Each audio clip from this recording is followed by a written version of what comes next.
Do you enjoy Bonn Park podcast? If so, we would really appreciate it if you Leave a review, like, rate, subscribe, but most importantly, share directly from the platforms with your family and friends. That's the best way to get the word out to everybody, and more people will get to see our show that way. So click those like buttons and share our show. Thank you. Thanks. On with the show. This is it.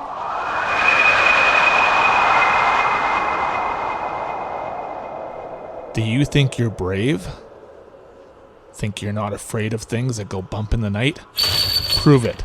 Test your courage at Bingham Screen Park if you dare. Or do you think you might get the heebie-jeebies in the twisted maze that awaits you? Might you feel a tingle on the back of your neck as you trek through the dead marsh? There are creatures in those woods, you know. They can see you, but you can't see them. Not right away. Let's see how brave you are at the slaughter shed. Don't worry too much. If you just can't take the frights, you can calm your nerves and refuel at the Blood Bar. You may not be quite as brave as you think once you step in Scream Park. You've been warned. Marshall, I know you and your family are big Bingham and Scream Park fans. Yeah, I'm a huge horror fan, and Scream Park is hailed as Ontario's most terrifying outdoor attraction, and my family can vouch that it is indeed a haunting and ultimately delightful walk in the woods. And the creators of Scream Park have done such a remarkable job of creating an experience that feels simultaneously scary and safe, which I appreciate. So if your family likes to be scared as much as Marshall's does, tickets and packages can be purchased online through binghamans.com. Screaming season is here.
Welcome to Halloween in Bonn Park. I'm Sarah Geidlinger. And I'm Marshall Ward. And I'm Lina Shamoun. I'm Vincent Marcone. What's next? Perfect. Fuck, I wasn't expecting you guys to say it. It was quick, right? I'm like, oh my God. And I was like, I think I'm next. Wait, should that be the intro? We just let it die there and then Yeah. we go into it? Yeah. Let's just leave it. Okay. Okay. Perfect. All right, the four of us are here tonight to chat about all things spooky and horror related.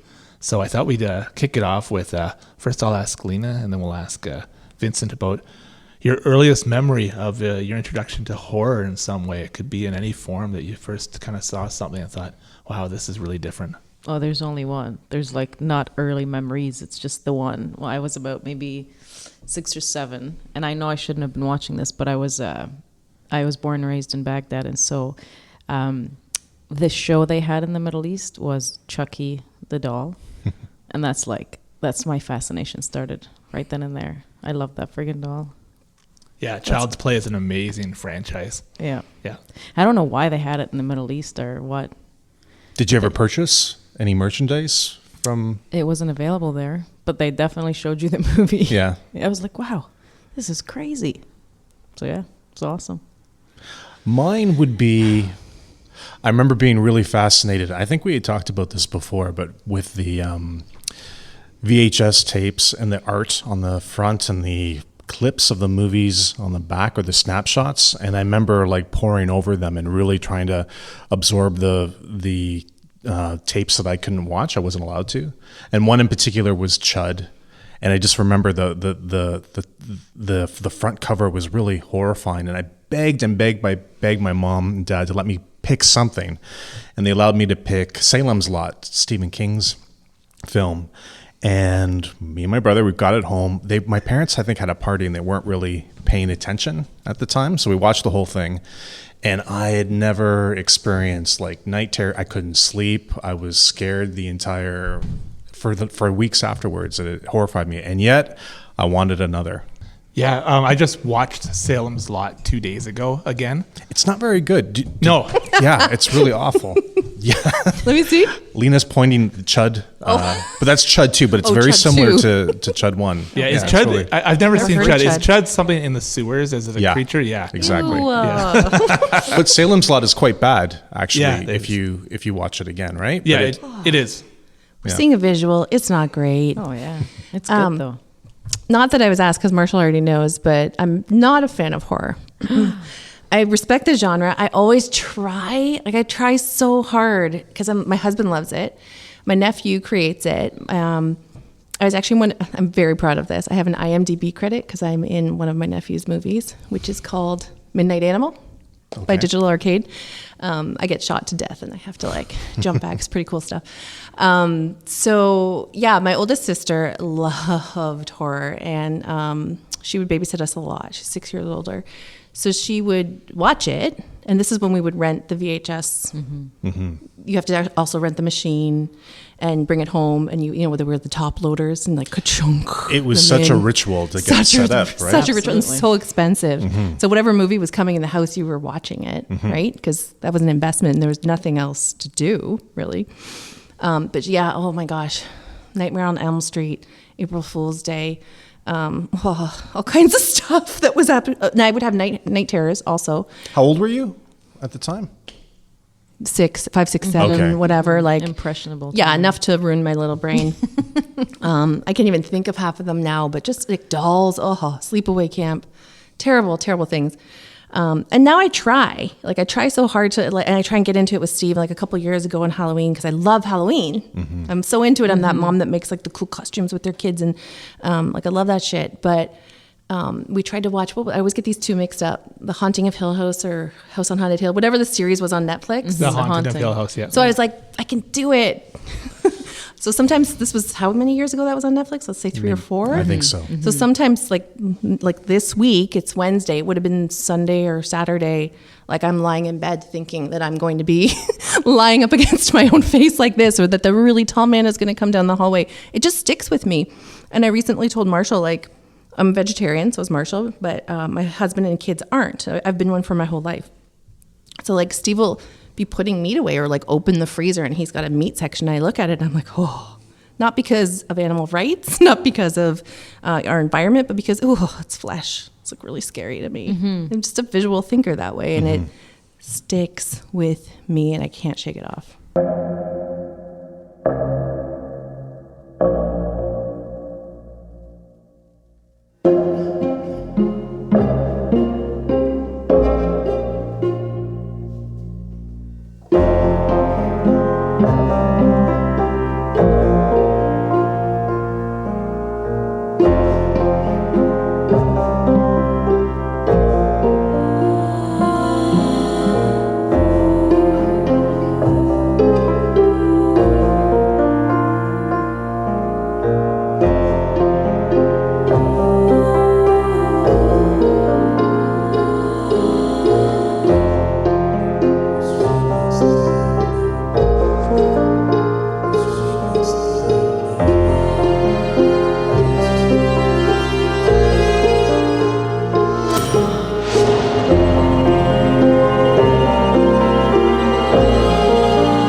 Well, Lina, when did you come to Canada when you were 12?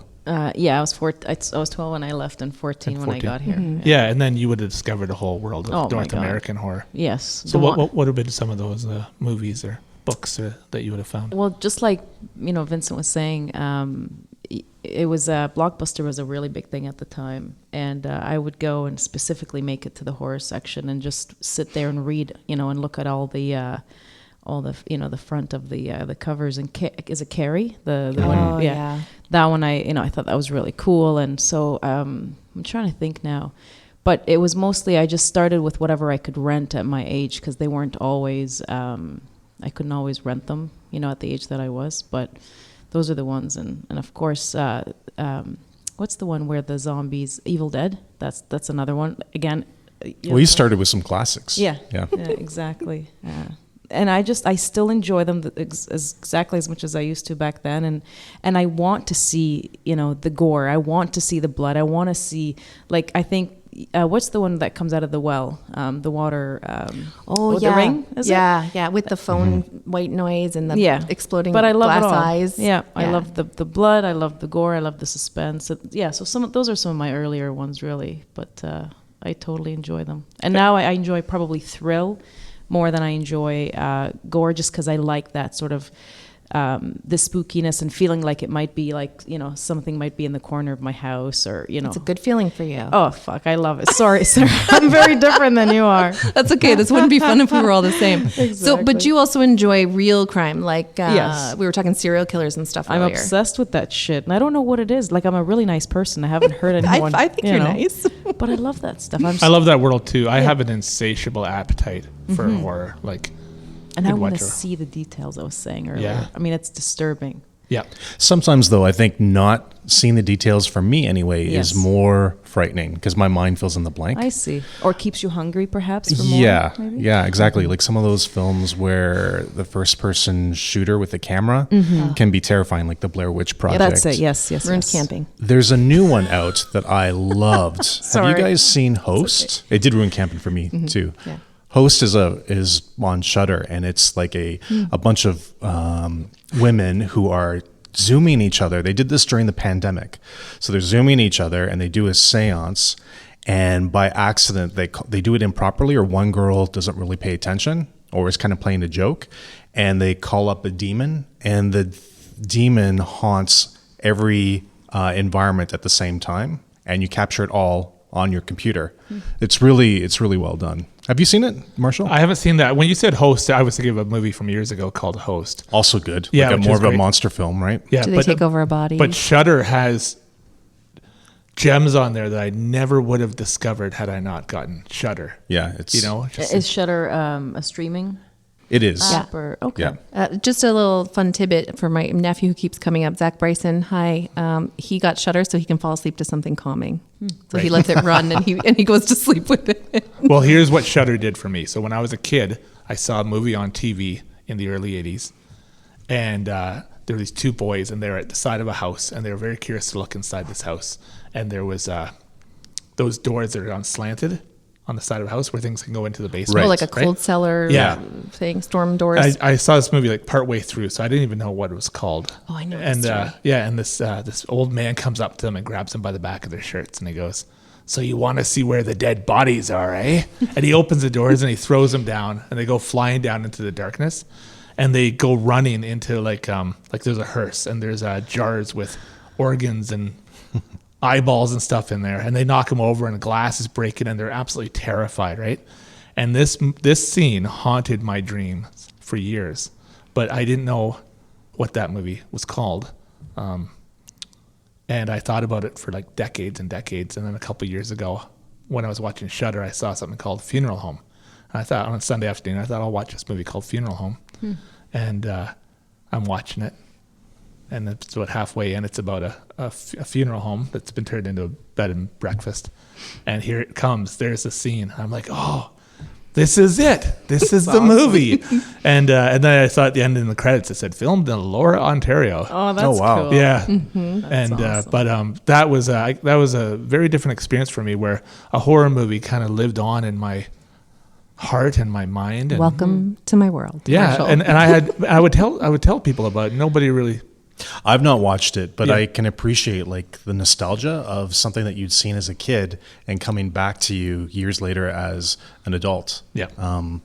I think of like those. This isn't really horror, but there's some crazy cartoons, French Canadian cartoons that I would watch at like 5 o'clock in the morning when I was a kid, and I don't know. I think the animators must have been on acid or something, because you look on YouTube at some of them and they're just strange. And if I watch them, they take me back to a time when I would have been like 5 or 6, and it's a weird feeling. It's eerie. It's kind of like somewhere adjacent to deja vu.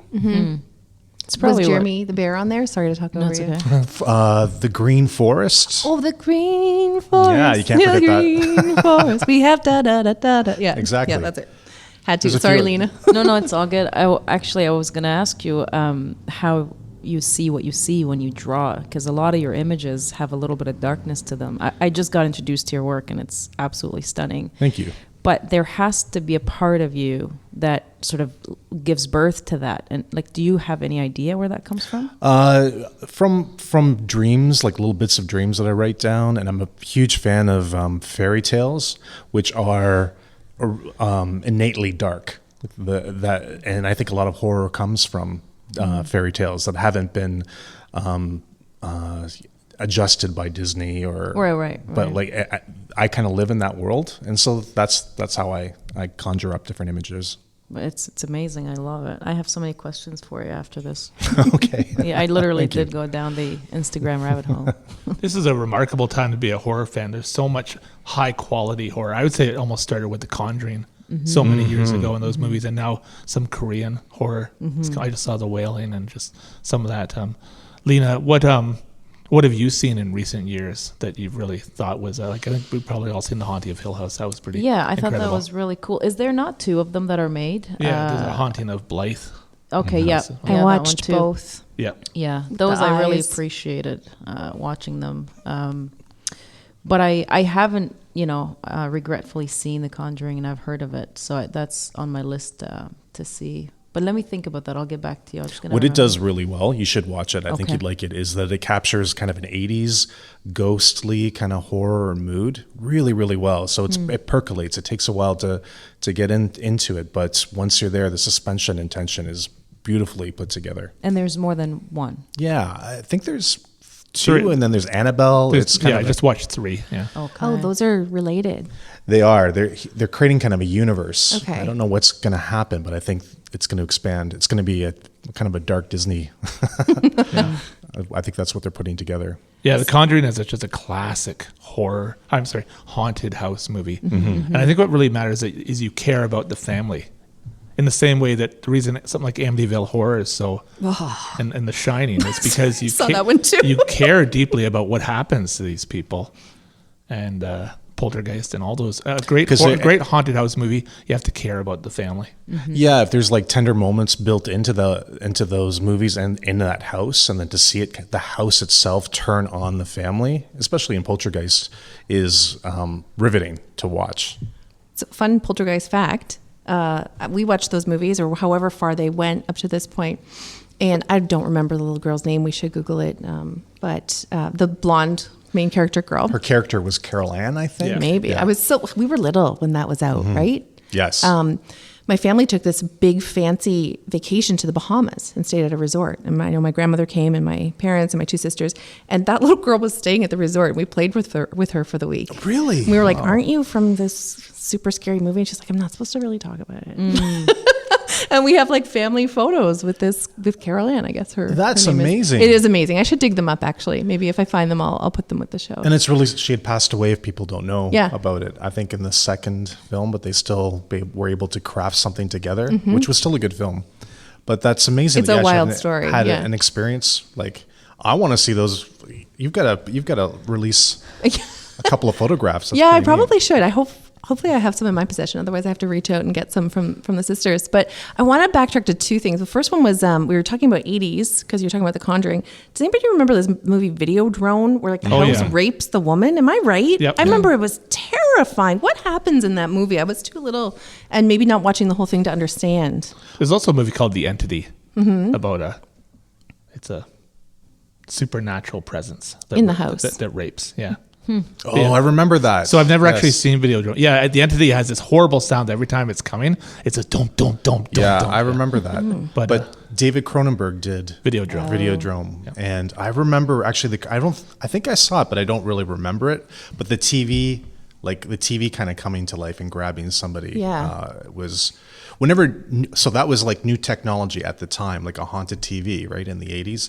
And when that comes to this time, which again, going back to Host, like the computer being haunted, I find that really compelling too, finding like new technology kind of turning on you. And I don't think that that's really been pursued quite to its fullest yet, but I think we're in a time right now where directors are really challenging that. I mean, it's not far from the reality, sadly. You know, I feel like sometimes we are taken by taken hostage by our Absolutely. gadgets. But one of the movies I found disturbing that I couldn't, didn't sit very well with me was the horror. I think it's oh my God, I'm trying to remember. Is it Rob Zombie? Am I Yes. right on I that? know who Okay. that is. And then he made a movie where, sorry. Well, there's House okay, of a it's okay. Thousand Corpses. That's the one. Yeah. Oh, that's the only movie out of all the movies that I've seen that I just couldn't get over some of the disturbing. Like I think it was like a scene where the dentist, there was a scary person trying to remove someone's teeth. But it was just a scene that I just couldn't fucking get over. So that was the only movie that I've ever seen that was like I couldn't finish it. Yeah. to be What honest. about movies like Saw and those? Yes. Like you're okay with those? Love that, absolutely. Because I'm just looking at the list of movies that I've seen. Bird Box, I thought was really cool. I saw that one. Yeah, I Yeah. thought that was really neat. Again, just more of a thriller. Saw, I love those because I think I'm a big wimp Are with you? those With in the particular. gore? With we call it in our house torture porn. Okay. Do you know what I mean? This a- is it's what a Saw thing. sounds like. So, Marshall, slap your arm. Keep going. Keep going. That's pretty good. That's what it sounds like to me. But I did not watch it, but I only have an That's audio really of well Saw. done. Thank you. They are well done. I think The Ring is well done. The other one that I just saw recently, because I want to be, Joseph likes to introduce me to sort of pop culture and stuff, and so there's a lot of movies that he's like, okay, you got to watch these because it'll help you understand, some of the references. One of them was The Shining. Fell in love with that Oh, one. for sure. But the other one is The Gremlins. Oh, Gremlins! I thought that was so Oh cute. God! But Now I'm just thinking about the one in the microwave. How is that a fucking? How's that It's a horror? scary. movie? It's a whole. Exactly. Or sorry, a Do you kid's. hear what I Yeah. So I thought that I was think it is a horror. And Yeah. from that movie, there's one point. This is where Steven Spielberg, for me, is really Yeah. kind of a genius. So the Gremlins are scary. But there's a moment where she's talking about why she hates Christmas, the protagonist, and I can't remember her name at the time, but the camera zooms in closely to her, and she talks about her father would always come down the chimney every Christmas, and one year he didn't come Oh, down. yes, 'cause he got and stuck. He got stuck. Yes. And he had passed away, and there was a smell, and it was very That was disturbing. yeah, compelling as she's just telling the story, and then it's just like it gave us information about why the character Why, hated Christmas so much. yeah. But as a kid, thinking about my dad being stuck trying to be Santa and dying was more horrifying than the little it's creatures. very true, actually. Yeah. So he set the tone. So I don't know how that's a kid's movie, but I thought that was really cool. I was just talking to my kids about how, so they've seen lots of horror movies with us. In fact, at a younger age than most people would think it was okay. How do you decide which ones are appropriate? right. And at what age do you show it to them? Yeah, I don't know how to answer that exactly. It depends on the kid too, right? Like I don't believe all kids, and I'm not a parent, but all kids are not equal. All kids No. can like handle different things at different times. Exactly. Yeah. And the younger one is growing up in the older one's world. 100%. So I wouldn't have I introduced see. my youngest to this movie had the older one not already. Do you Well, give give them me a an good example. base? Sorry. I'm sorry. That was me. I was just going to say, you gave them a good base. You raised your kids on Sesame Street Yeah. with good values, and they know that you're a horror fan. Yep. So you probably started off easy. Do you remember what the first one was? Well, I know they both saw. Human Centipede? Oh my no, God. no. That's another one. haven't Holy seen it. shit. Like, Thank God. As Luna mentioned, Chucky, like Child's Play. Okay. They were Okay. seeing Child's Play. Ugh. And Child's Play. So I did this thing where you look at the parents' guide to movies, right? And they list all the things that might not go over well with parents having their kids watch it. Depending on what year they Yes. might have made that list. That's right. Yeah, well, no, it's pretty current in terms Is of it? like you look at Child's Play right now, and you'll see all these comments about how violence. Oh, you're looking online. Yeah, and fright. Yeah, 7 out of 10. Profanity, right? 9 see. out of 10. Sexual content, I'm looking for almost nothing. Got right? it. Okay. So I'm okay with all the blood and all the horror. No sex, though. That you draw the line at. Well, it depends on my comfort level too. For sure. The type sure. of blood I would imagine depends. Like if it's real campy, I think Yeah. it's not as What do you real mean? for Campy is like tacky. Fake. Like, fake. Oh, I see. Like, When it just there's- splatters out and it's Yeah, just out of exactly. It's control. funny. More funny I than see. scary. Yes. Yeah. Okay. yeah.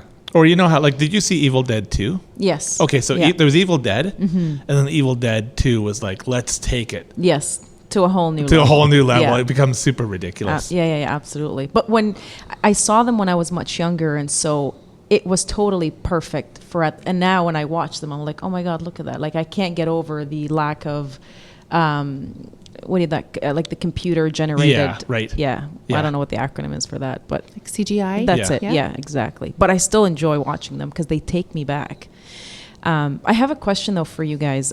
Where does the concept, the boogeyman, come from? Like, why is it that like I hear of kids sort of here being afraid of like the claws that are under your bed? Because I was actually just talking to,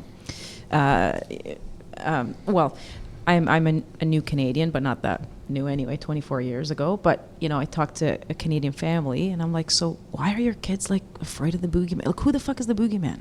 But It's the guy that's going to get you. It's a big question Yeah. because I think it has a lot of 'Cause that's roots totally where it in starts. European lore. Okay.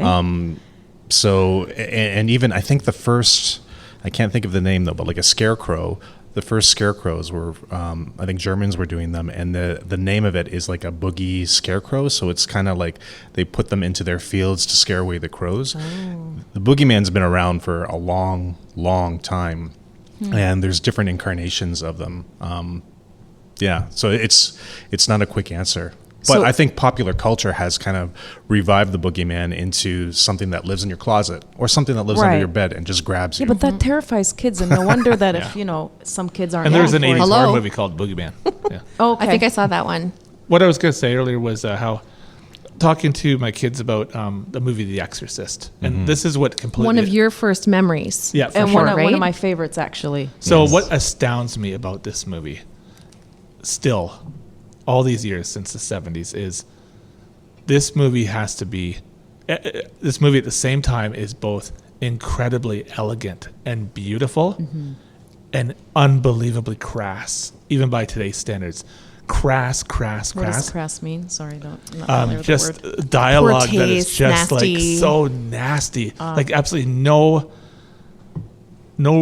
holding back. But are you saying that that's a good thing? Like that? To me, it is. Yeah. Yeah, okay. Yeah, and how Okay. it can be so beautiful. Like there's imagery in that movie looks like a Magritte painting kind of thing, you know. The And lighting is the incredible. lighting. Yeah. And also, I actually learned this from. I did this interview with Alice Cooper one time. We were talking about his favorite horror movies, and he said, "Have you ever noticed in The Exorcist, there's not a single shred of humor?" He goes, "I can't think of another horror movie where there's not 1 second of anything that looks like humor." And I thought about it, and I watched it right afterwards, and I realized, wow, that's pretty. Yeah, I never thought of that. Yeah, actually. Yeah, There's usually something to release the tension. Right. Yeah. Right? You're kind of on part the of edge the- the whole time you're watching. It's part of the recipe. Just Yeah. like music. Okay. Yeah. Or comedy. Yeah. But also really fascinating is the documentary about the Exorcist on the Blu-ray, and it shows the director talking to. This is where you need to edit. Hold on. Oh, no, I'm leaving this in. This is the scariest thing I've ever seen. Linda Blair, yeah, who plays Reagan, about how she has to stab herself in the crotch with a crucifix. Jesus.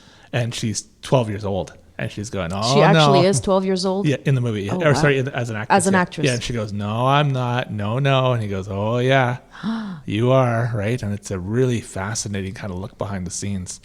And she's saying, "I'm not going to do that." And the director goes, "Oh, yeah, you are." I love the after, like the when you watch the how it's made, or when you talk to the act. Like I think that's probably one of my favorite things to do after, if it is available, to Yeah. just watch and see how it's made and all that good stuff. Yeah, I do too.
I think most exorcism movies, though, do a really good job of that sort of concept.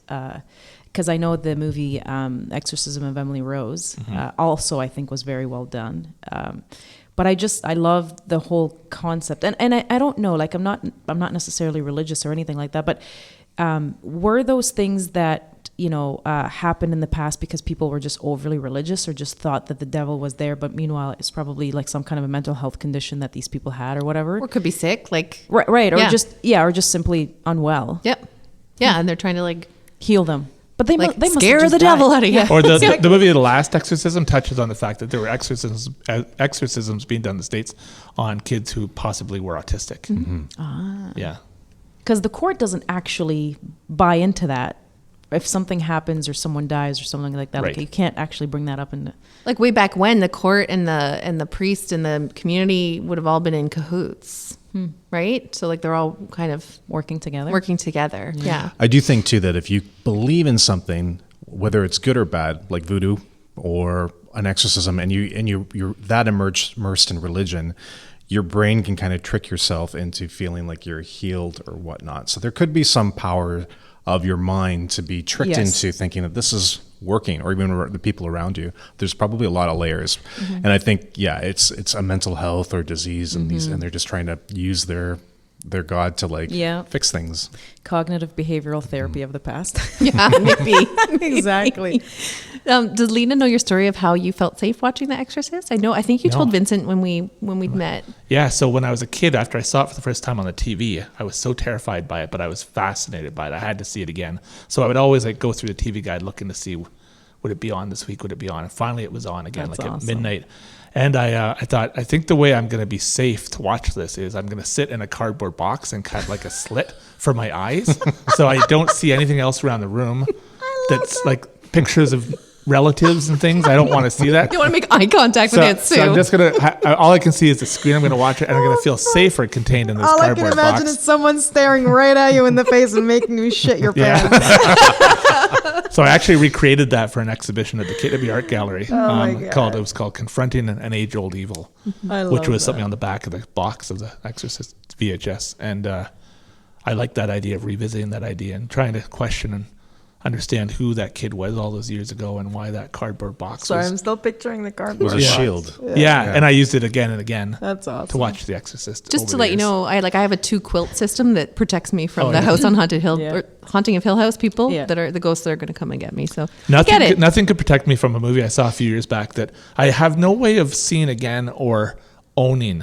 It was on Netflix and it was called, and it's gone now. It was called Hush. And It's fantastic. There are other movies called Hush. So I'll try to tell you the premise. Tell me, Vincent, if you think this is right, okay? Okay. There's a woman who heads up to a cabin out in a secluded part of the woods, and she's blind. She has complete sight impairment. Sounds like a recipe for success. Yeah. And she's got her phone, and Is it blind or deaf? I think it's Well, deaf. I'm going to look it up for you guys right now. yeah, Because she couldn't hear. she couldn't hear. The She's assailant. She's deaf. Yeah. That's what it is. You Yeah. got it. And something goes out with her phone, her internet. She's got nothing. And this had me on the edge of my seat. There's a man outside. And for the longest time, all he's doing is kind of circling the house. And she knows he's out there, and she has no way to communicate with anybody. Fuck. It's, And it she sounds- he can't just hear him. comes right up to the window kind of thing, right? Yeah. And backs off, and she's completely preoccupied. Yeah, she's completely. Lina's showing us a picture right here. he looks He's freaking. she's obviously, there's nothing else going on now except her wondering why is he out there and what's he doing, and she has a disability, and Yeah, it's a total cat and mouse plot, and it works really, really well because it's quite simple. And I remember the sound design worked really well because they really would make silence a part of the tension. exactly, yeah. So when you were in her head, it was completely silent, and that movie had me right on the edge of my seat. Really well done. It's not available anymore. No, I've asked. It's not on Amazon to buy. I've asked in Sunrise Records and all sorts of places, is there a DVD of this? And often the answer is sometimes those movies on Netflix just don't. They don't make it. No. And anyways, it's kind of killing me because I have a huge horror collection, hundreds and hundreds of movies. Have you tried online? Yeah, I've looked everywhere for a hard copy of Hush, and I would just, it's completely elusive to me. Marshall, business idea. You should open up your own rental for these. You've got a huge collection of movies. Yeah. Like how many do you have? Hundreds and hundreds of horror That's movies. amazing. You could be the new revived Generation X. Absolutely. Yeah. Yes. Oh, I missed that place. And you already too. have 3 clients over here. Yeah. Yep. I I'd don't know be about there. Sarah's, I mean- choice in horror movies. We might have to. I'm good. Yeah. There's a film that I found, I think at the TIFF Film Festival, or I watched there, I didn't find it. It's called Terrified. It's on Shudder as well. And it takes the trope of the haunted house by haunting a whole neighborhood. And it's excellent. Have you watched it? No, but that sounds great. It's does. really, really, really well done. And I'll stop. I would recommend anybody listening to this who wants something new in terms of like horror film to get it. It's on Shudder. It's Terrified, and it's one of those films where I kind of found myself holding my breath. And I've seen it all, but this was really well done. I have a book called The Horror of It All. And there's a guy who's a horror fan, and he writes about horror like he's writing about the opera, like he's completely in love with it. And as I was getting into it, I was really enjoying this book, and I was really intrigued to find out that his favorite horror movie of all time is I Spit on Your Grave.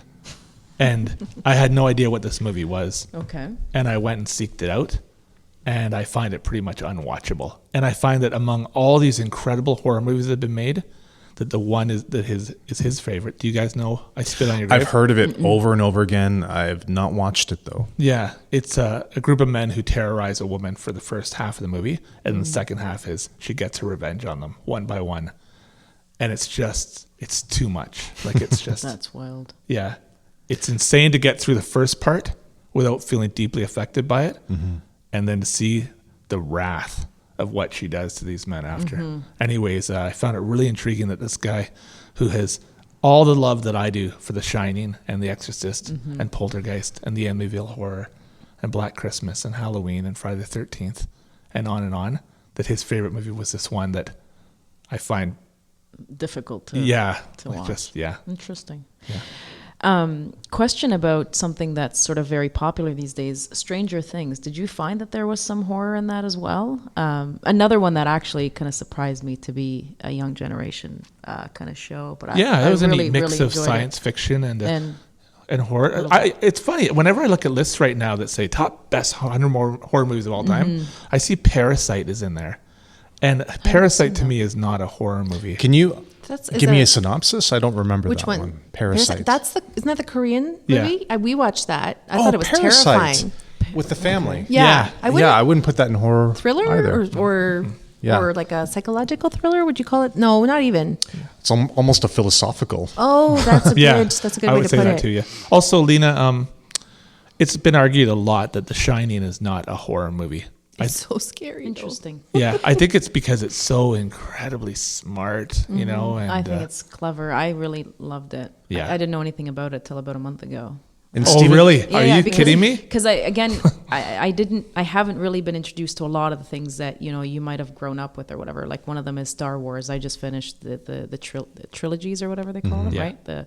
Love it. I think that's great. And so of course, E.T. and stuff like things that you guys grew up with that I have no idea, But so like I said, my partner is working with me on like, okay, literally we have a list and all these movies that you would be like, oh my God, this is like, a childhood classic or just that everyone would have seen. I just get introduced to it just now and I'm like, this is really cool. But yeah, so I really love The Shining. I do have a question though. I can't tell the difference when a movie is either a horror, a thriller, a suspense, because I find that I love all of them, but I always have an opinion about it after I've seen it. So I can't, like, he'll be like, what do you want to watch? Do you want to watch a suspense, a thrill? And I'm like, I don't care, because to me, it's like all the above.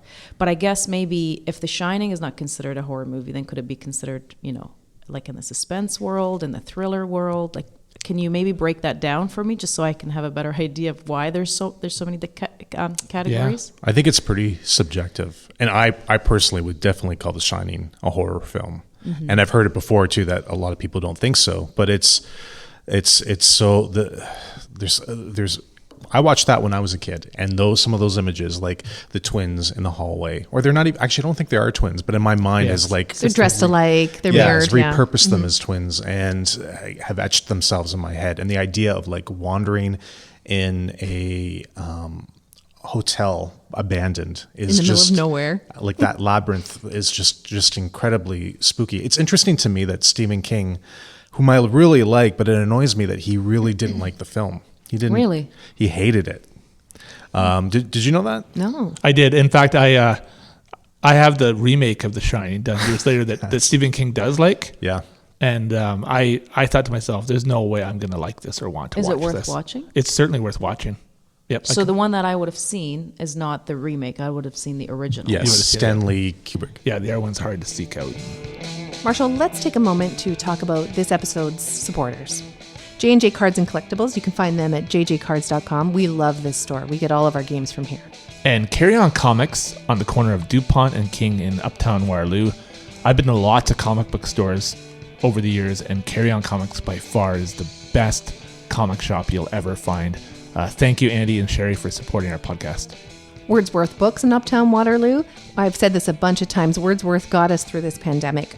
We were able to order online or over the phone and drive down that back alley behind King there, pick up our books from a kind employee, and, have a good read at home when we were all stuck here. Also, a big thank you to The Beat Goes On and also Sunrise Records in Conestoga Mall. We also want to thank Vincent Marcone, My Pet Skeleton, and Johnny Hollow for their support of the show. We'd like to thank Salem's Lot Sauces for their support. And then 3D Vintage Toys, Stuff, and Things, located in Peddler's Village at the St. Jacobs Farmers Market. This is my favorite vendor at the market. Rob De Silva has so much amazing, cool retro stuff in here. So many toys, so many collectibles, things that just you'll remember from your childhood. And let's hear from Rob. Hey, my name's Rob De Silva. I'm the owner of 3D Vintage Collectibles, Toys, Stuff, and Things, located at the St. Jacobs Farmers Market inside the Peddler's Village. I say around late 90s, I say there was a big boom in horror collectibles, thanks to Todd McFarlane. I mean, he started getting licenses for, horror movies and things like that, and were more geared towards the adult collector. He started off with like Freddy Krueger, Jason Voorhees, and things like that, and they would pop up in Toys R Us and whatnot. Kind of became more mainstream. And since then, it just boomed the collectible market for horror toys. Companies like Mezco, and now there's a leader in the industry, is pretty much NECA. So they've kind of taken over. And some of those items can fetch a pretty high dollar. They're highly collectible, and the demand for them is constantly growing. And right now we do have a few McFarlane Movie Maniac pieces, which kind of started the whole boom. I would say it's kind of the pioneer of the horror adult collectibles. And right now we do have some of the NECA. It's getting thin. It's getting hard to keep them in stock and find them, because these things are, a lot of them are out of circulation. And, that's the good thing about this business, is you never know what you're going to find or what thing. But the market's continuing to grow. We do have some, my favorite piece right now is Killer Clowns from Outer Space action figure made by Soda Toys.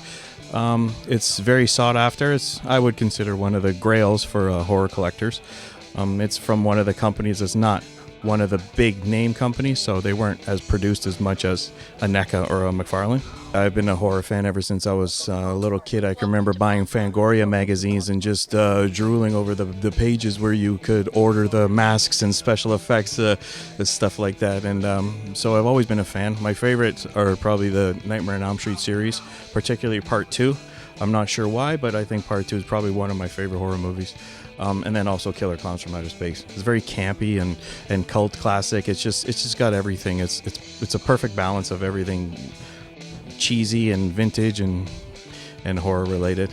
I think I based my setup and my business around the things that I looked for as a collector. Something, and the thrill of the hunt. And a lot of people, when they come across me in the Peddler's Village at St. Jacobs Market, they're surprised that I'm here.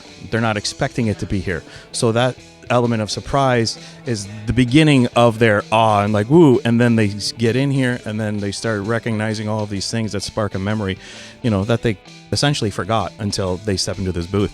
Some of them spend, $20, 20, 30 minutes. Sometimes people spend an hour in here just talking and reminiscing about some memories based off of the things that they're seeing on my shelf. And now back to the show. Yeah, the Overlook Hotel in The Shining is a character in itself, right? So now you can watch Doctor Sleep, which is the second part. Of The Shining. Yeah. Wait, what? So yeah, and it's fairly new. And I really, really didn't think I would like it, but I really did. I read the book, and Stephen King's happy with this one. Yeah, so Danny grows up. Yeah, Danny grows up. And I've watched it a couple of times. It's actually one of those movies that's kind of comforting to me. I think it's great. And when you love The Shining as deeply as I love it, to see a modern movie using, there's the carpet again, there's the all these things that you know So well.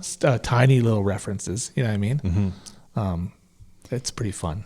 Have you ever seen the trailer remakes of The Shining where they put it Yes. to like Salisbury Hill? Yeah. Pete Gabriel's Salisbury Hill, and they're like a coming of age story between a father and son. Oh, I know And what they you're just sort of talking about. show. Have you seen these? No, You have to look no. this up on YouTube. They show like Jack Nicholson Sorry, what am I and looking the at? little boy. Oh, I don't even. It's years But like, since I've what's seen the this. name? What do I look up? It's like the Shining trailer remake Or parody. parody. Thank you. Yeah. Yeah. And Where it's like the attempt is to make them very light. yeah. and It's happy. hilarious. Yeah. A rom-com. Yeah, a rom com.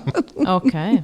This is awesome. I was wondering if after you saw The Shining, did all the Shining memes that you've seen for 24 years Yes. finally make sense? Yes, to you? absolutely. On Or like shower Family curtains. Guy. Yeah. Yeah, 100%. Yeah. Because, I'm a huge fan of Family Guy and, and even sometimes I love Bob's Burgers, which is a different topic. But in all these... Marshall's a big fan too. Oh, yeah.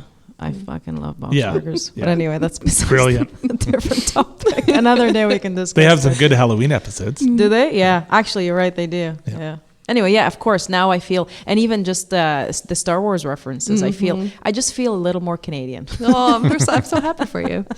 So when someone There's says small these are not the things. droids you're looking for, you Yeah. might get it. Exactly. Now you have to go and discover like the early 1930s silent horror films like Nosferatu, I've seen that. Yeah. Vampire, This is moving forward to the 50s, I guess, but Psycho scared my pants off. for sure. Yeah. Okay. Have you seen Psycho? I don't remember. I don't think I have. This is where this comes from. That's the where that sound- comes from. And the sound Yeah. track as well. Mm-hmm. No, yeah. Okay. And 'Cause maybe I- you've heard of the infamous shower scene. Actually, it's not infamous. It's famous. Yeah. Oh, this is Yeah. a good place where you were mentioning earlier.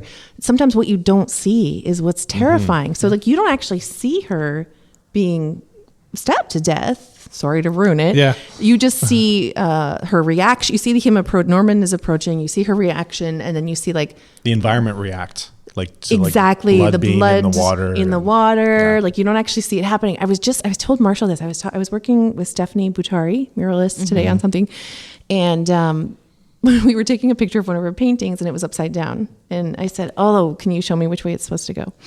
And when she flipped it around, I said, "Oh, this is really funny. There's a terrifying movie, probably the scariest movie I've ever seen in my life, where one of the clues to find the serial killer is that the painting in someone's office is upside down, and this is the movie 7."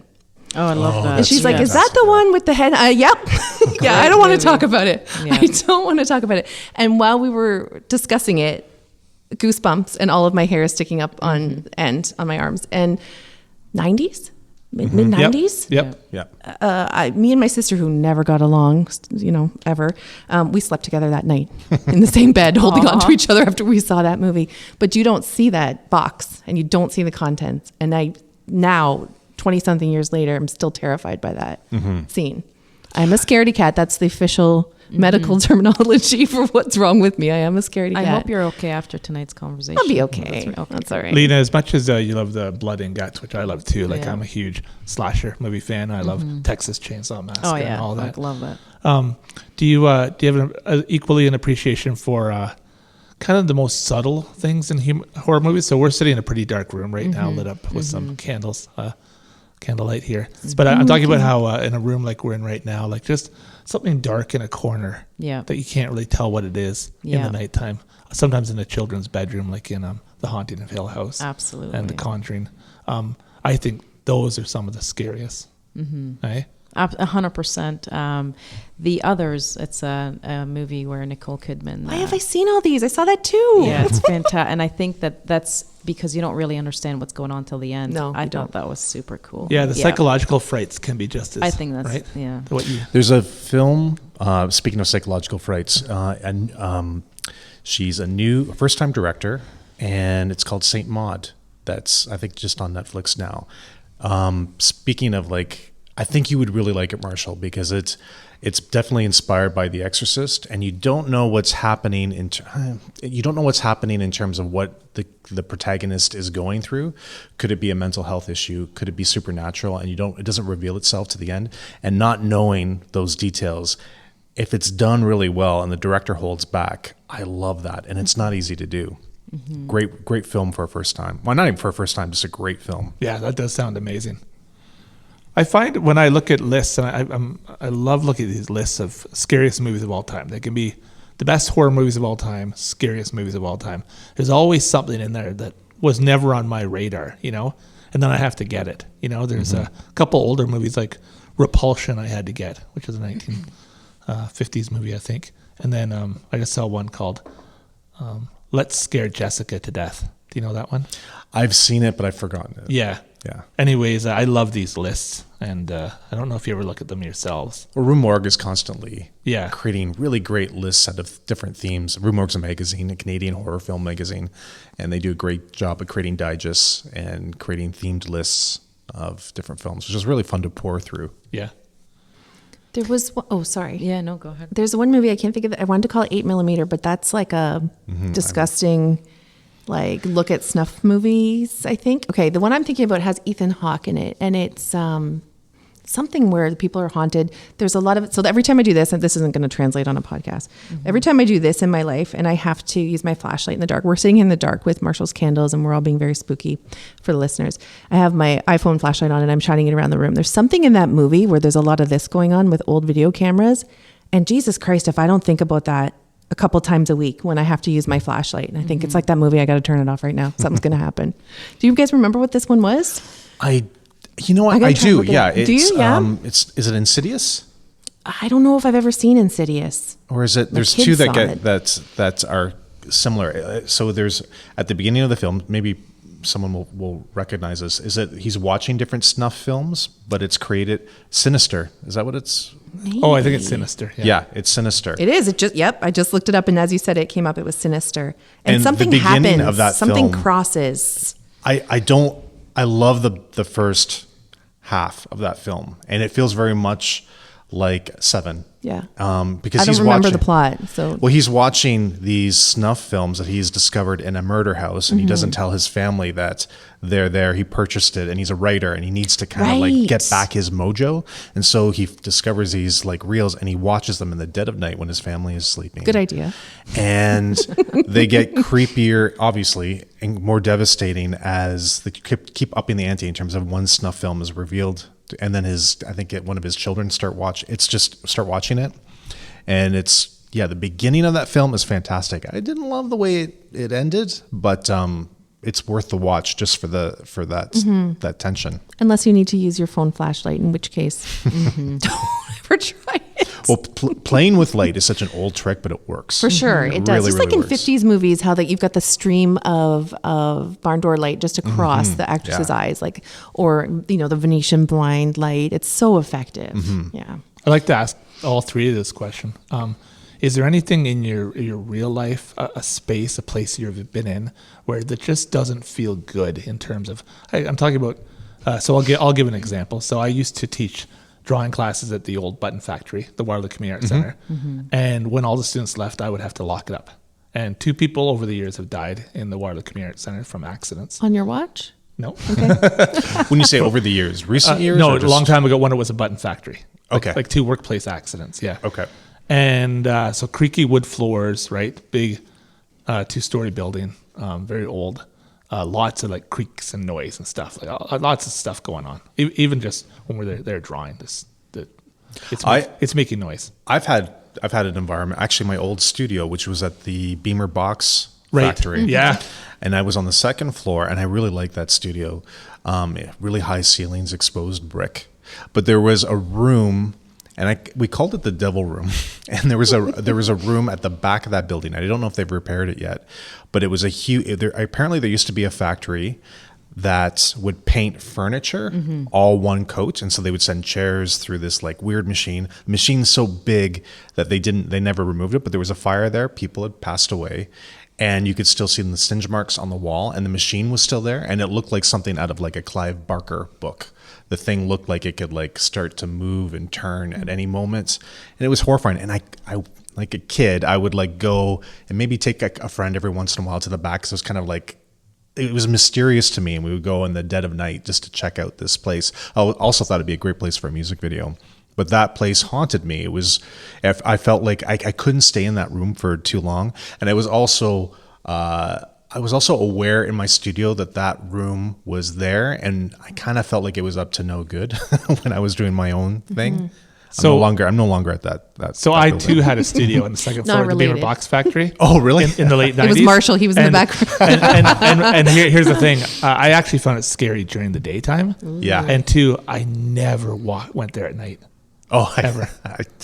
Yeah, it's scary during the day as well. Yeah. But yeah, at night it's even. What I want to say about the Button Factory was when it was time for me to lock up, I felt this overwhelming feeling to get out of the building. Like I didn't want to feel that way. I wasn't trying to get my imagination going. I just felt like I need to get out of here. And I did not like being alone in the Button Factory locking up at night. How about you, Lina?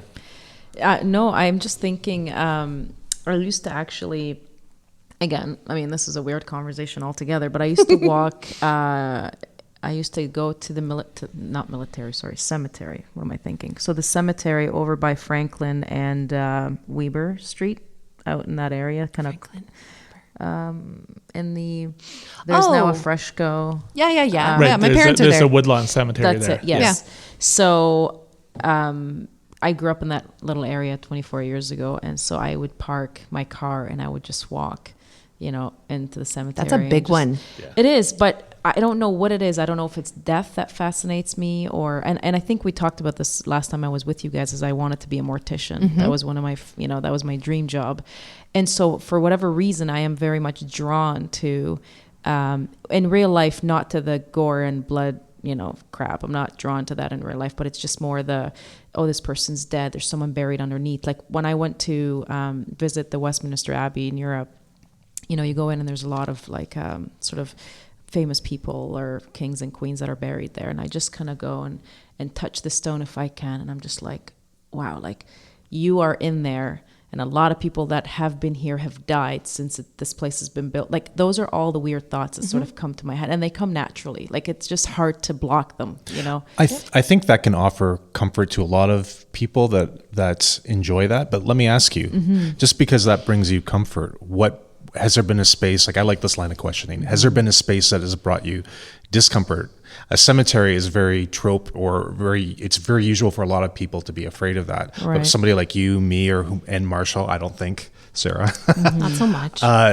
would enjoy it. But is there a space that you've been like disturbed by and you couldn't put your finger on it? So it's not so much a space in reality, but it's in my head. So when I realize someone's dead, or when I'm around a cemetery, so what I do, and again, it's fucked up, I put myself at my tombstone, and then I think, what do I need to do in order for me not to regret anything on my deathbed? So I think that space isn't. I grounding. I don't know, but it haunts me because every time I drive by a cemetery, I always think, one day I'm going to die. Here lies Lina. You Literally, yes. And I do. I tombstone. put myself as a ghost at my tombstone, and I'm thinking, or at my funeral or whatever. And so it just makes me very uncomfortable to the point where if I wanted to change something, I have to do it now because I'm going to die one day. And so maybe the space isn't in real life, but maybe the space is just inside of me. But I've never really actually kind of just I've never gone down that sort of path to talk about it, or ever, seen a therapist about it or whatever. Like it doesn't. Well, actually, I think that might be a healthy thought Is to live it? what life well. You're being realistic about it. Yeah, better get your move on and get It's get interesting. working. It's interesting. So there's no real space. It's just more, thoughts in my head. Yeah. That's why I love anything to do with movies that have to do with when the body's being, embalmed or they're down in the morgue. Like there's a lot of movies like that where they take the camera down there and they show you the foot and it's, the body's blue and there's a tag on it. Like all that stuff, I just find, like, this is really cool. That's why I probably want to work in that field. But I mean, too late now.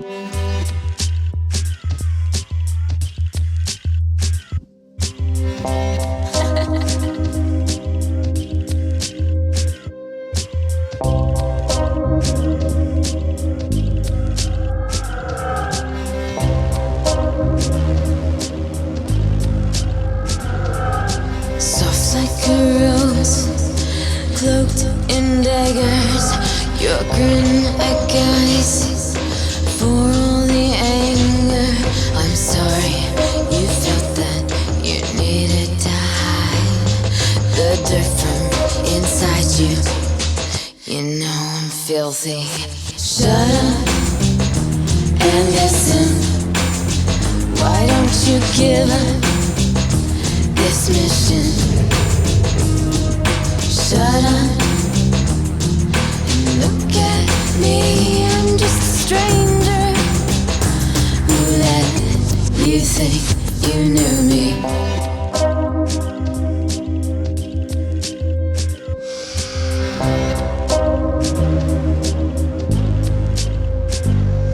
You crept up on me like a cat on a mouse. Light on the feet and loose in the mouth. You waited until you saw me go. Still the moment you break me, I'll say it simply. Shut up and listen. Why don't you give up this mission? Shut up and look at me. I'm just a stranger who let you think you knew me. Words on the tip of my tongue, taking aim, cocked back just for fun. I am not your prodigal son.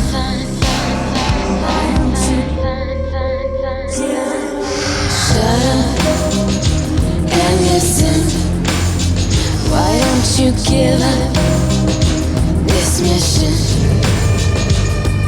Shut up and look at me. I'm just a stranger who let you think. Just a stranger who let you think. I'm just a stranger who let you think you knew me.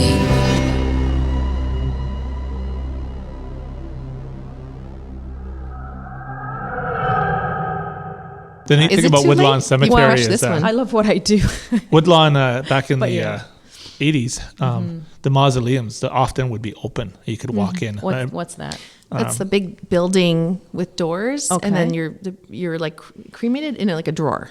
And so you could go in and No, the see- full body's in the drawer. Yeah. Is it? Oh, yeah. sorry, Wow. sorry. Yeah. Where's Yeah, the? because there's sometimes leakage, like the bodies. Oh my like this God. leakage that comes out. Oh, I thought that. Oh, I didn't. Yeah. That's So Sarah's what I know. Sarah's gonna have a nightmare. but when you No, walk in, it's okay. it could be I'm okay. the hottest day of the year, and you would walk in, and it was so cold in there. Oh my God, that's Yeah, cool. and the mausoleums Yeah. would be open. But the other thing I always found fascinating about Woodlawn is also there's a lot of tombstones in there that have photos. Lots of On them. them. That's maybe And- that's exactly. And what I it always is. found that particularly, I guess, disturbing because, there's the person who's now in the ground, right? But also those photos were often kind of rough shape as well, Yeah. due to the fact that there's probably just some kind of piece of sealant on top of them and water had gotten in there. So now they became almost Halloween-like, in Yeah, there. yeah. Do you think there'll ever be like an animated GIF on a?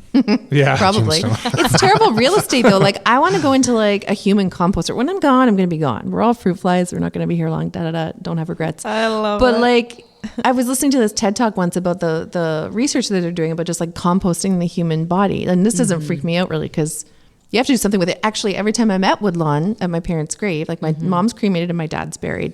And my dad's been there for so long, like more than half of my life, that I think, okay, what does that look like now? And what is his body doing now? And it's weird that his ring is still on his finger. Like, it's weird. Actually, you might have his fingernails and hair still there, just so you know. Right. That protein does not. It's been a long time, right? But like that happened from day one, you know, like, okay, what's this look like now? And it was, all the way through.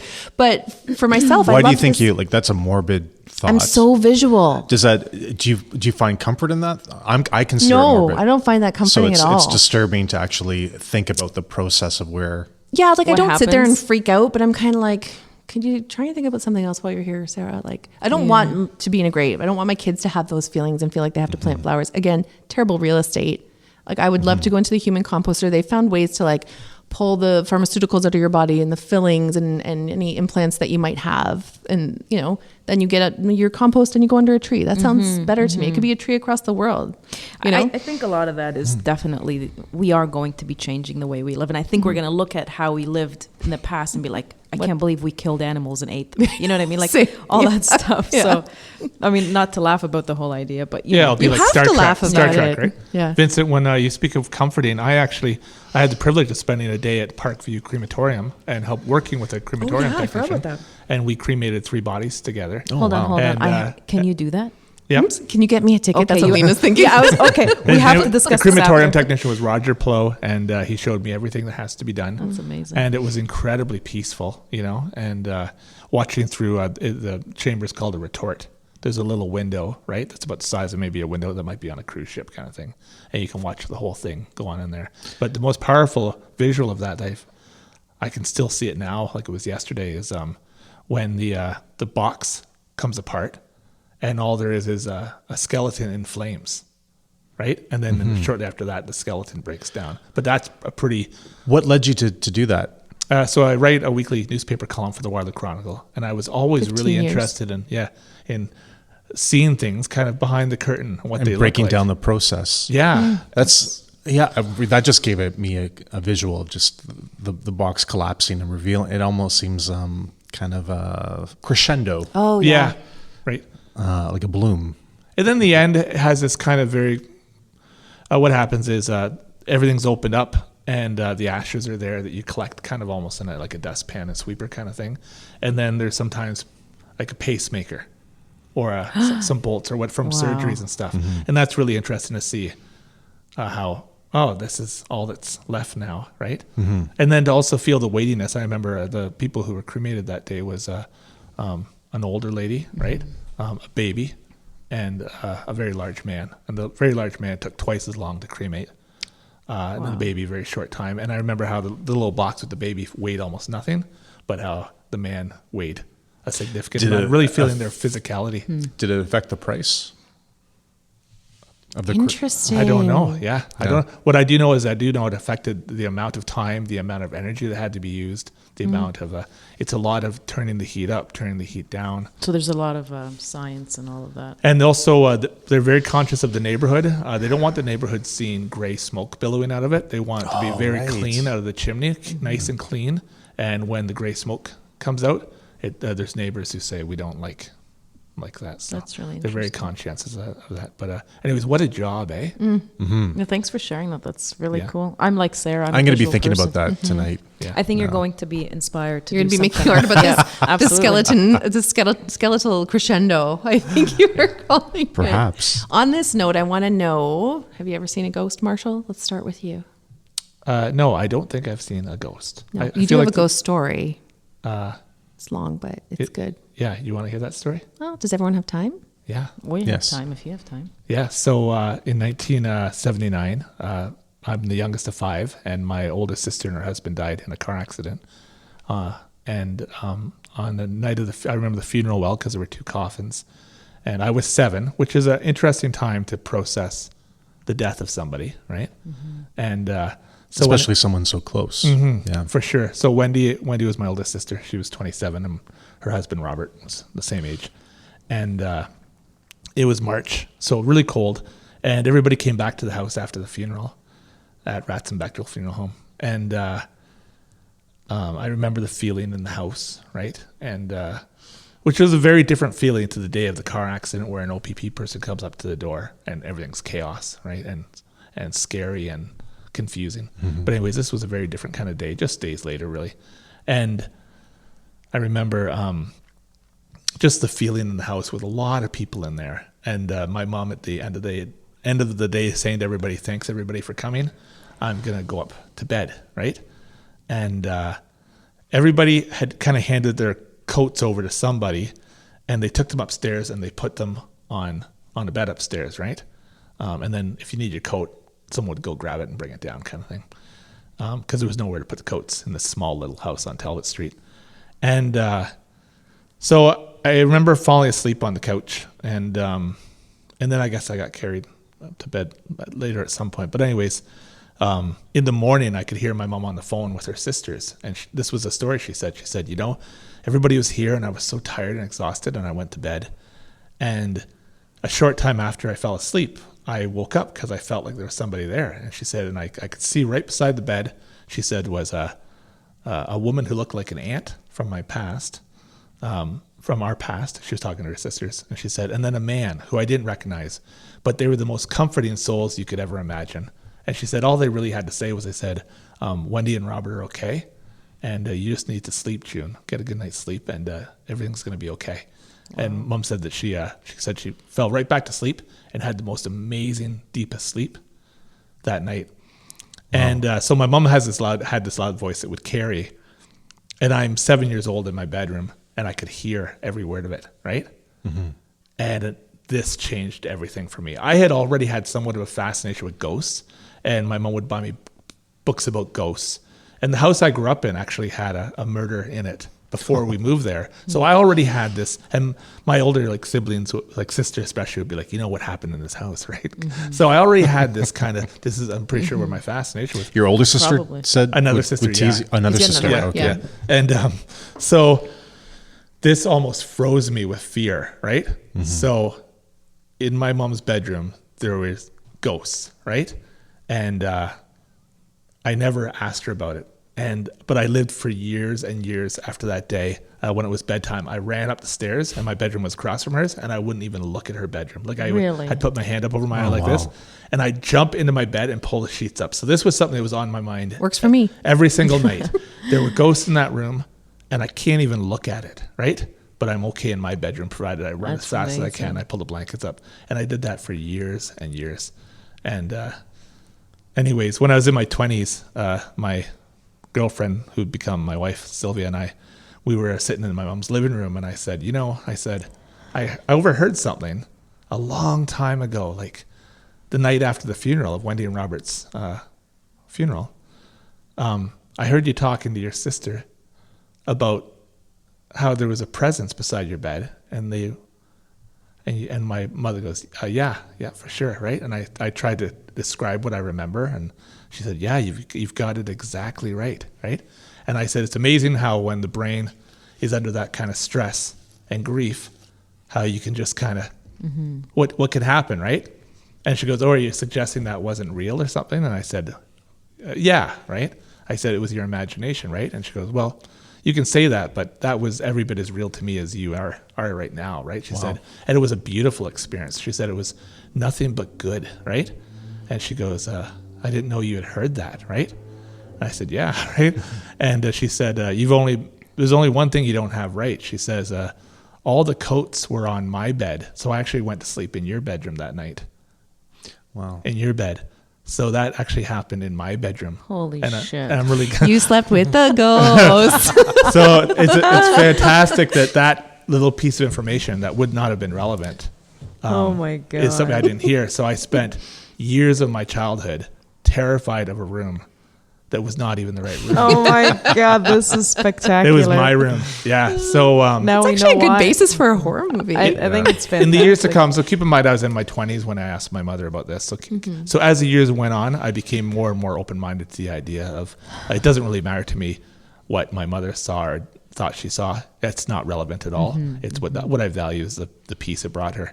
And then out of it came a really interesting idea that I spent much of my childhood scared of something that wasn't even, actually there. Yeah, the right information. and I don't know what I would have done if I had her to say I laid down. You would have slept with your mom for all those years. That's really cool, actually. That's beautiful. Yeah.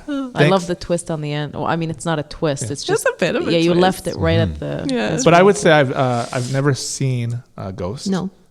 But Lena, have you seen a ghost? No, it's the only thing I struggle with is not believing. I want to believe, but I don't have any faith in the concept. So, but I do what happens though is I don't see the person. I see elements.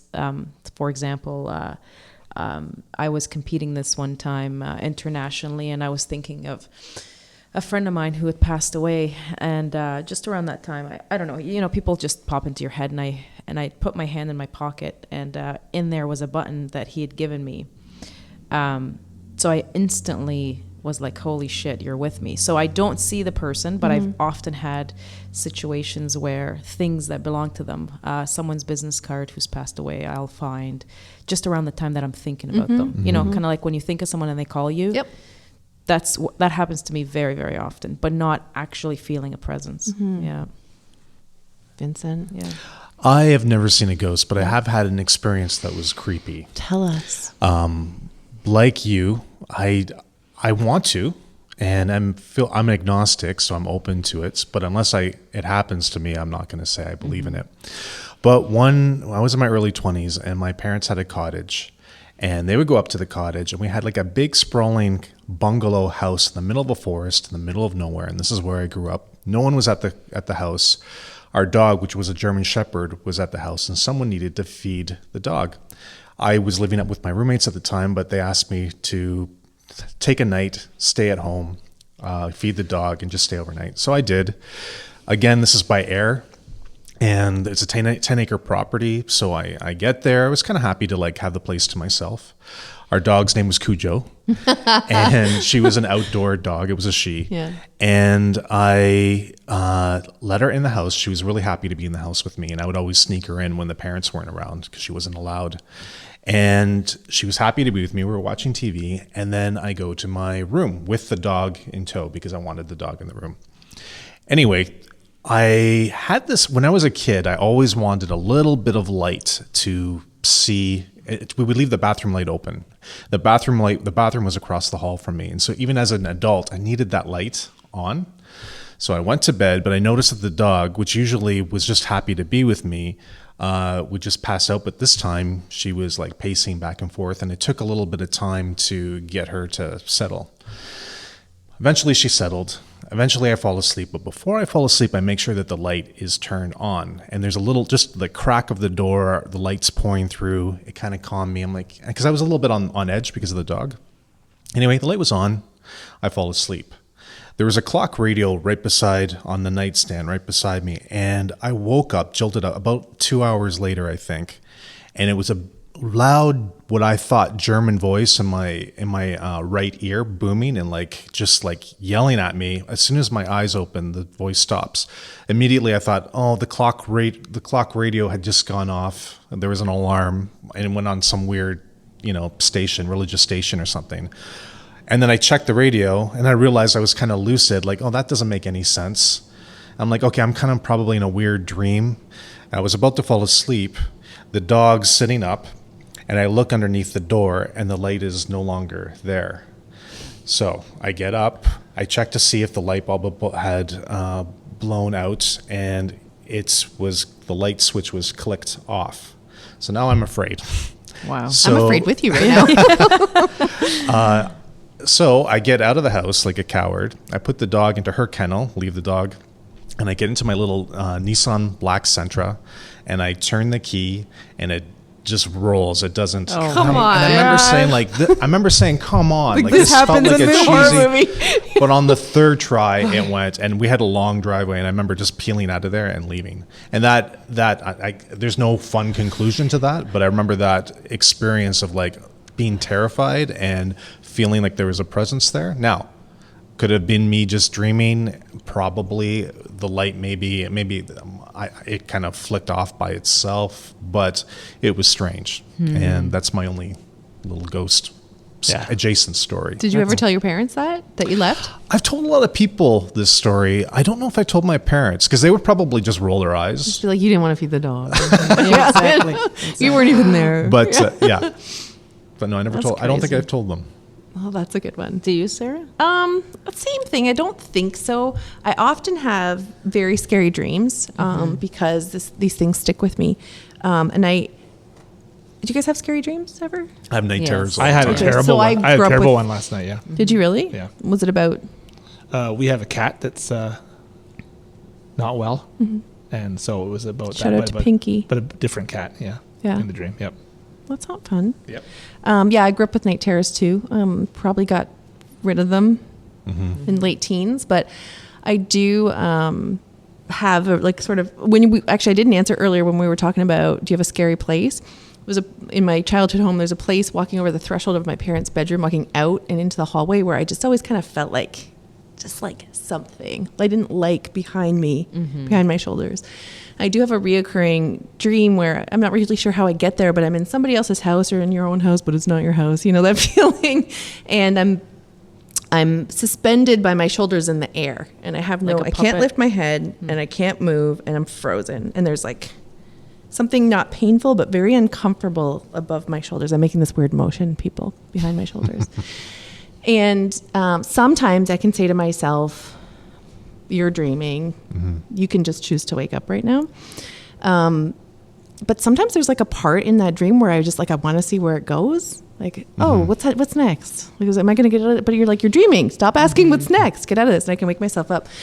And when I do wake up, I'm pins and needles, you like terrified. I can feel a physical reaction. You know, when you're really scared or you see something gross, like there's like a Yes, back of your an thighs, back of your instant, yeah. spine, top of your shoulders, back of your neck feeling. And I have that feeling and it takes a while for it to dissipate. So extra quilt again over my head. Poor Steve, I'm right on his side of the bed. Like, how's it going? You know, in the middle of the night. So I often have those, you know, and separately. And that has nothing to do with my night terrors. Those were different. They're bizarre. Night terrors are bizarre. They're not even scary sometimes. Well, that reminds me of a scene in Paranormal Activity when one of the little girls is literally picked up by her shoulders and just hovering there. Yeah. Like that feels like your dream is. That's totally what it is, and I don't even know what that is. What is this? A movie? There are a series of movies. Yeah? Yeah, Yeah. it's Yeah, like they're good. it's a like camera set up at night. Okay. With infrared or something. to Yeah. capture- Yeah, like whatever has me by the shoulders, if it's air or myself or you know a monster, the boogeyman, whatever it is, my body is paralyzed and I can't get out of this shoulder grasp in the But air. you can wake yourself up though. Sometimes. Yeah. And sometimes I just wake up like, you know, I haven't breathed in a while. So there's another dream that's like, you know, after both my parents died separately, different decades, I would have these reoccurring nightmares that they would call me on the phone from like far away and be like, no, I'm not dead. It's a big mix up. You got to come get me. I'll give you directions. And then it cuts off. Interesting. Really awful, actually. Yeah, totally awful. And then my mom, because she had dementia when she died, very, very sad and young. Marshall with me through that too. She would in the phone calls from her in these dreams, like we can't hear each other, and I'm like, Mom. She's like, Sarah. That's like, sad. Mom. And we can't hear. It's so bizarre. But Well, it's not bizarre. no, Well, I think that makes a lot that of is a sense. bad connection from wherever they are.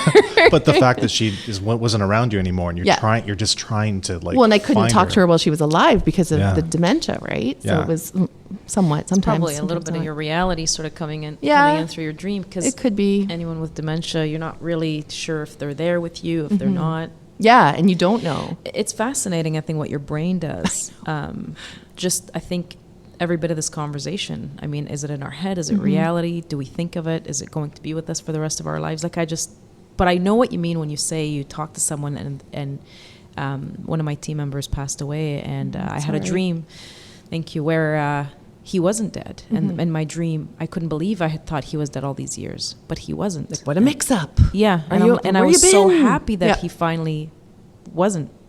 But then you wake up and you're like, he looked well, but and then you you're probably sad. have a sense of loss again. Yes, exactly. Yeah. Because you've Totally. But it's interesting how in the dream you feel so happy again to be reunited with Yep. them, and you know that you're reunited because you thought they were dead and they're no longer. So like your dream is actually very real, and then you wake up and you're like, oh no, it was just a dream, and then you mourn them again.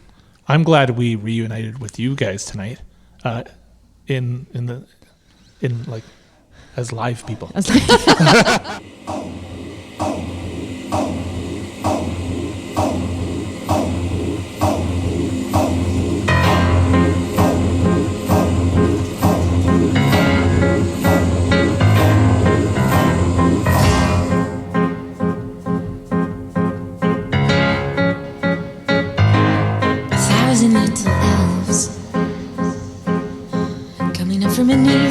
my bed, they gather round the campfire.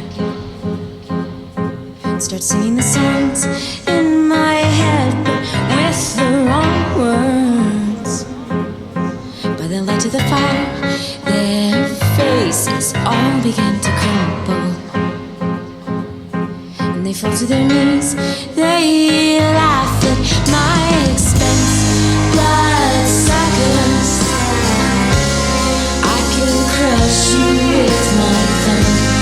Bloodsuckers, I'm so sick of your tricks. How I wish the sun would come. I can make lyrics rhyme all the time, but that don't soothe my spine. Just making a melody should be enough for me. You like watching me lose my mind.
Hey all, thanks for meeting us in Bonn Park. Please like, rate, and subscribe to our podcast on the platform that you're listening to. And follow us on Instagram and Twitter at Bonn Park Podcast. Original music by Alan Lung.